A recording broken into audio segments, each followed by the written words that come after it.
balas itu dengan satu kebaikan. Ketika ayat ini turun, jangan dikira bahwa Rasulullah diam. Rasulullah SAW mengatakan, "Hadza qalilun min ummati." Terlalu sedikit ya Allah. Kalau hambamu ketika beramal satu kemudian kau balas dengan satu. Akhirnya Allah pun menurunkan ayat, "Ulaika yu'tuna ajrahum marratayn." Kalau begitu, satu kebaikan yang dilakukan hambaku 2 kali lipat aku berikan. Rasul kemudian mengatakan lagi, "Hadza qalilun min ummati." Terlalu sedikit ya Allah kalau seandainya umatku berbuat baik lalu kau balas dengan 2 kebaikan. Oke, kata Allah. Kata Allah, diturunkan lagi ayat, "Man jaa'a bil hasanati falahu asyru amsalih." Kata Allah, siapa yang mendatangkan satu kebaikan di antara hamba-hambaku, maka aku berikan dia 10 kali lipat. Ketika ayat ini turun, Rasul tetap saja mengatakan, "Hadza qalilun min ummati." Terlalu sedikit kalau kau balas satu itu dengan 10 ya Allah. Sampai akhirnya Allah menurunkan lagi ayat, "Alladzina yunfikuna amwalahum fi sabilillah kamathali habbah ambatat sab'a sanabila fi kulli sumbulatin mi'atu habbah wallahu yudha'ifu liman yasha." Oke, kata Allah, orang-orang yang menafkahkan hartanya di jalan Allah, mereka itu seperti menanam biji. Yang satu biji Allah menumbuhkan 7 tangkai. Fi kulli sumbulatin mi'atu habbah, dan setiap tangkai itu 100 biji. Berarti satu kebaikan yang dilakukan hambaku, aku apresiasi dengan 700 kebaikan. Itu pun kata Allah, "Wallahu yudha'ifu liman yasha." Aku masih melipat gandakan. Jangan dikira selesai. Rasulullah SAW kemudian mengatakan, "Ya Rabb, hadza qalilun min ummati." Terlalu sedikit bagi hamba-Mu kalau kau balas jatuh dengan 700. Wajib ya Rabb. Kalau bahasa kita ini tambahin dong. Tambahin lagi ya Allah. Allah turunkan lagi, "Man alladzi yuqridullaha qardan hasana wa yudha'ifahu lahu adha'afan katsirah." Siapa yang meminjamkan pinjaman yang baik kepada Allah, pinjaman yang baik tidak lain adalah sedekah. Wa yudha'ifahu lahu adha'afan katsirah, maka Allah akan membalas berlipat-lipat. Itulah sebabnya kenapa kemudian para sahabat kemudian mereka berlomba-lomba untuk selalu bersedekah.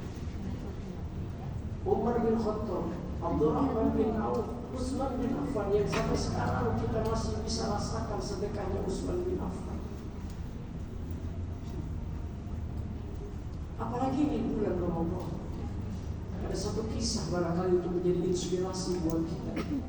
Ada seorang raja yang begitu alim, begitu baiknya, begitu santunnya si hamba ini, sehingga rakyatnya tidak ada yang lapar.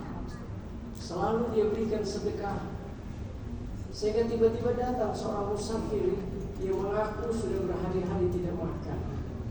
Si musafir itu mengadu kepada si raja yang baik itu, "Tuan Raja, saat ini aku sedang membutuhkan bantuanmu."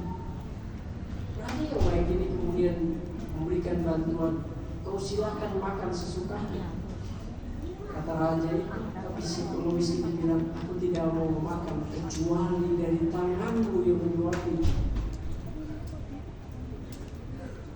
Si raja ini tersenyum, lalu kemudian dia menyuapi musafir. Selesai musafir itu disuapi, musafir ini lalu mengatakan, "Tuan Raja, sebenarnya aku bukan pengemis, aku malaikat yang diuji oleh Allah, yang diberikan oleh Allah sebagai utusan untuk menguji apakah kau di bulan Ramadan ini tetap bertahan dengan kedermawanan walaupun barangkali itu sulit kamu lakukan." Bagi seorang raja itu sulit sekali rasanya nggak masuk logika ketika dia mampu memberikan suapan demi suapan kepada musafir, tapi dia sanggup melakukan. Itulah yang harus jadi inspirasi buat kita, bahwa kebaikan tetaplah kebaikan, jangan pernah kita menduga sedikit, karena balasan di sisi Allah begitu luar biasa. Nanti Allah akan perlihatkan ada hamba-hamba Allah, kata Rasulullah, alladzina yadkhuluna al-jannah bil ghairi hisab. Ada hamba-hamba Allah yang nanti masuk surga dan dihisab lagi, karena Allah begitu cintanya sampai Allah melupakan kebaikan-kebaikan, keburukan-keburukan yang pernah dia lakukan. Allah sudah tidak lagi ngurusin kejahatan yang pernah dilakukan. Jadi ada orang nanti di yaumul qiyamah yang Allah masukkan ke dalam surga tanpa lagi diperhitungkan oleh Allah. Siapa mereka? Mereka yang ketika dia berbuat baik tanpa lagi memperhitungkan apa yang dia sudah berikan. Nah, mudah-mudahan ini menjadi inspirasi buat kita semua, agar jangan pernah berhenti untuk terus berbuat baik. Kenapa? Karena dengan kebaikan itu pintu hidayah, pintu keberkahan, pintu perlindungan Allah berikan.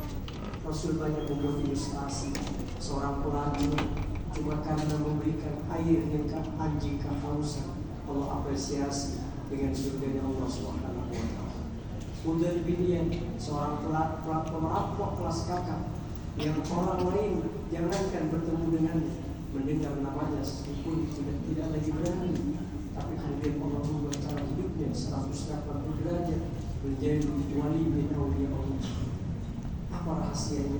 Karena Fudayl bin Iyad selalu tidak tega melihat penderitaan orang lain. Allah senang dengan perbuatan Fudayl, lalu kemudian Allah rubah cara hidup. Jadi kalau kita ingin cara hidup kita dirubah oleh Allah menjadi orang baik, belajar berbuat baik dengan orang lain. Mudah-mudahan ini jadi inspirasi buat kita selama di bulan Ramadan ini, mudah-mudahan menjadi wasilah kita untuk mendapatkan kemuliaan di sisi Allah Subhanahu wa Ta'ala. Terakhir saya ingin mengucapkan terima kasih atas doa dan perhatian dari diri sekalian.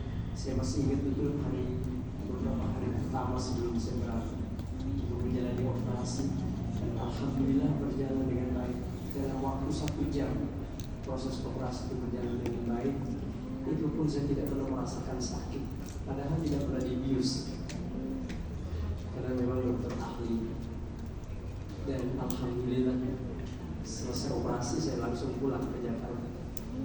Ya, alhamdulillah itu karena doa dari hadirin sekalian semua.